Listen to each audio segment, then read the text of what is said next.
Hey and welcome back. Next part in the how to build a coffee table series. Today we're going to look at how we're building up this internal frame that gives the table its structure and strength. That sounds good. Stick around.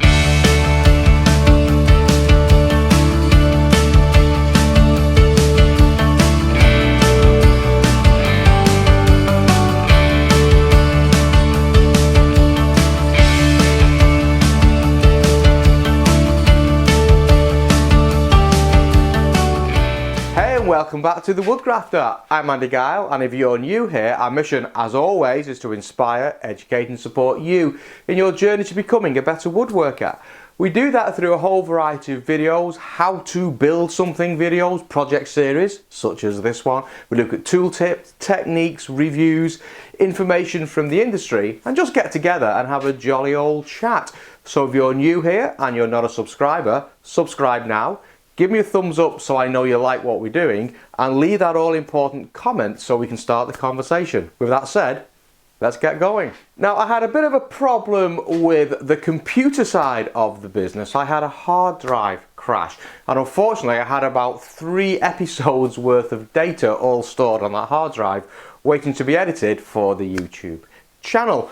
Now, I've managed to salvage most of it from memory cards that were knocking around, but I've not managed to salvage all of the information.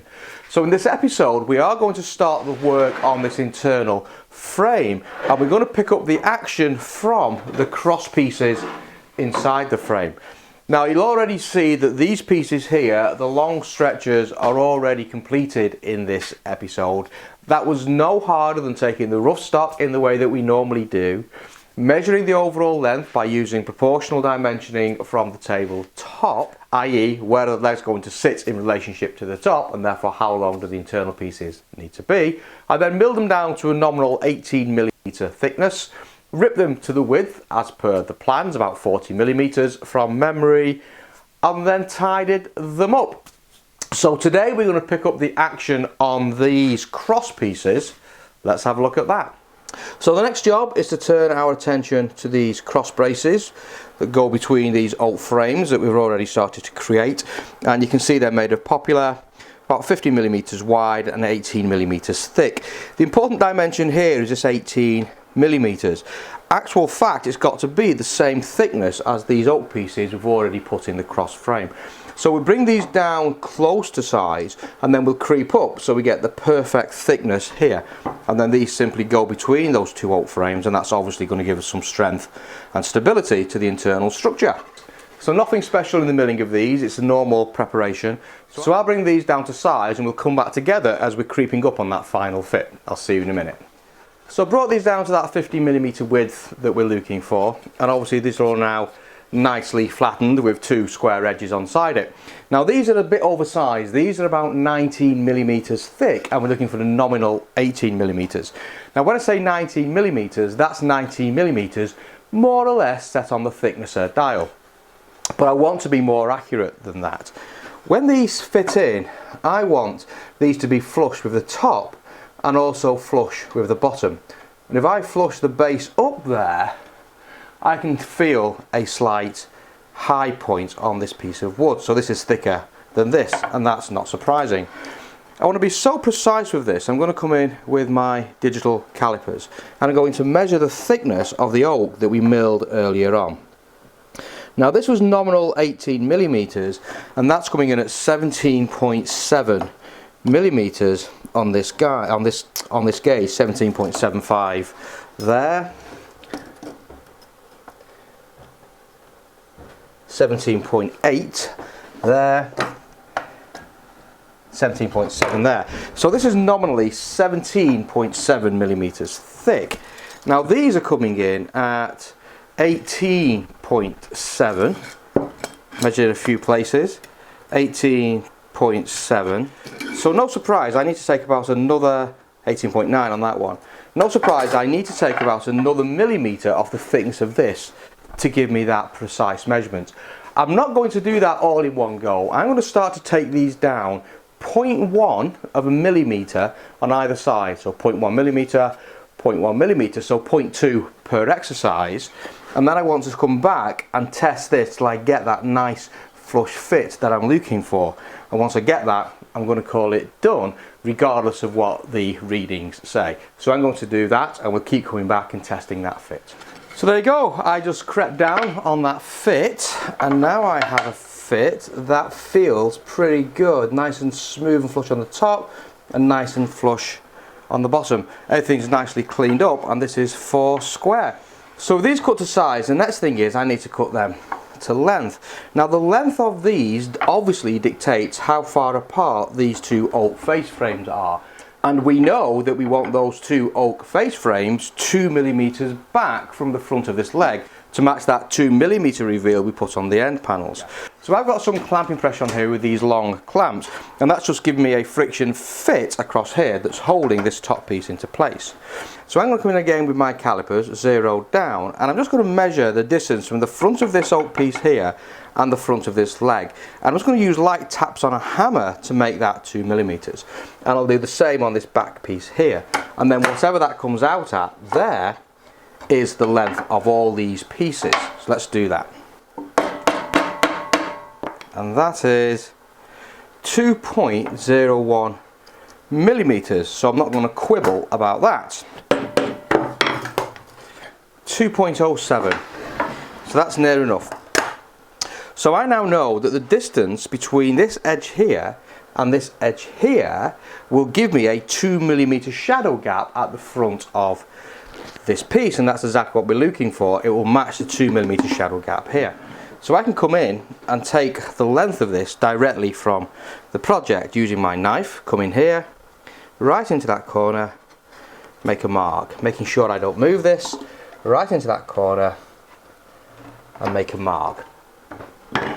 So I now have a mark here and I have a mark here, and that's the length of all of these pieces. If I cut all of these to the same length, these 2 pieces of oak are always going to be parallel to each other, and the grounds that these are all the same, that gap will be consistently 2mm all around the table, which is what we're looking for. Now because this distance is so critical, I'm going to make a test cut first of all on a scrap piece of wood, and this is just the same stock that I ripped down earlier on. I know it's got one flat face, and I know it's got a good reference face from the way that we milled it. And I just want to transfer those marks over to this piece of stock. And I'm going to cut this piece first of all on the capex to make sure that everything is looking as I want it. I.e. when I fit this scrap piece between these 2 bits of oak, I get that 2mm gap at the front I'm looking for. So with the scrap piece cut, I just want to drop this in, and it should be a bit of a resistance fit, and it is, just to get that in place. And I shouldn't have any gaps, which I don't. And then just coming in with my digital calipers, that gap at the top there should, in theory, be around about 2mm. 2.5 at that side, 1.8 at that side. So that shows me we're in pretty good shape. With a scrap piece fitted in there, I've got a 2.5 gap at this end and a 1.8 gap at that end. So 1.8 plus 2.5 is about 4.3. So when I centre this thing up, it's going to give me about a 2.15 millimetre shadow gap, and that's near enough for 2mm. Your eye will never notice that. So with that length tested and set up, we can now come in and cut our cross braces to the final length. I'll do that, and then we'll start to build the frame. So with everything now cut to length, everything squared up, everything the right thickness, it's now time to fix these into position. For that, obviously, we're going to use dominoes. Now, if you look at the diagram, you can see there's going to be a central partition that runs across here. And these braces here are positioned halfway between the centre point and the end. So let's mark that out. So I'm just going to bring all these bits of oak in together, just a bit of clamping pressure at the back. So I'm just lining up the ends of the oak pieces to make sure everything is nice and flush. I'm just going to clamp that into position so it doesn't move, make sure I'm okay. And if your measurement and work has been good, everything should line up at that end and everything should line up at this end. And it does. These are 986 millimeters long. So we'll come in at 450, 490, 493 should be the centre point. 493 is the centre point, and we'll just check ourselves from the other end as well.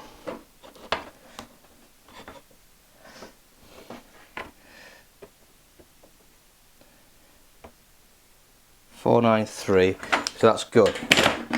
So we know that this is the centre point of our stock.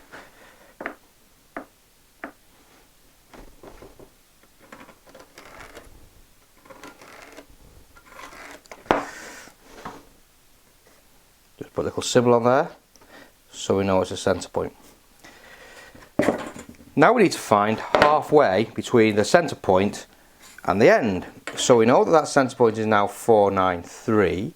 So half of 493 should be 245, 246 and a half. So 246 and a half. So we'll call that 245, and we'll just measure. Sorry, 246, and we'll just measure, and that's also 246, so that's good there. And now we measure 246 from this end, so therefore this line represents the centre point of our crosspiece. So if we now find the centre point of each of these, that is where the domino is going to sit. I'm just looking to see what the nicest face is out of the two available, and to be honest with you, there's not an awful lot in it. I like that one, I think, so that can be an outside face, and that can be an outside face. So obviously these are going to come together like this, with the outside faces, well, out. So I want to cut my domino not there, and not there, and not there, and not there. So I now know I'm cutting a domino here on the inside edges. I'm just going to do a dry assembly. It's important that this, oops, it's important this is right. Make sure there's no debris in the joint.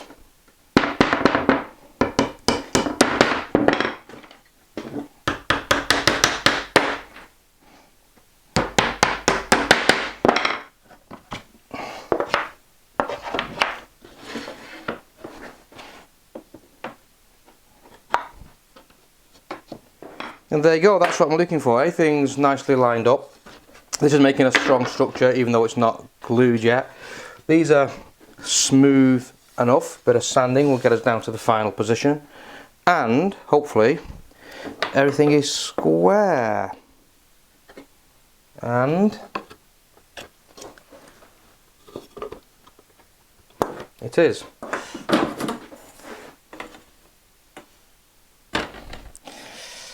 Six, 665.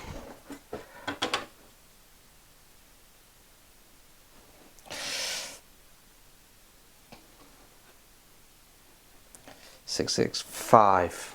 Good. Happy with that.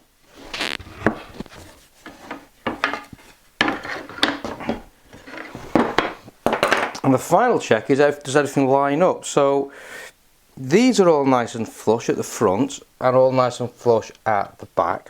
These are lined up and the ends are also lined up. So that's worked for us. So we now know that that frame, when it's glued together, is going to be nice and square, and it's going to give us the dimensions that we need. So this is giving me an outside edge to outside edge of 5, 6, 8. And this is giving me an outside edge to outside edge of 5, 7, 2. So that's right, isn't it? That's 2mm shadow gap either side. Absolutely perfect. With that done, I can go ahead and glue these sub-assemblies up and put them on one side to dry. Excellent.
So I've just clamped this very lightly together. I just want to check myself for square. It should all be good because all my material is cut square.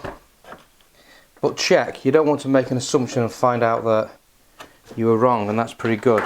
And I'm just going to increase the clamping pressure ever so slightly. I don't want much clamping pressure on this, just enough to seat those joints and make sure they're looking good, flush and smooth, and they are. So that's probably about as far as I want to go for this episode. We'll leave these now to dry up for a few hours, and then I want to give them a light sanding to clean them up, and then I want to start to look at assembling them into the end panels. I'll see you next time.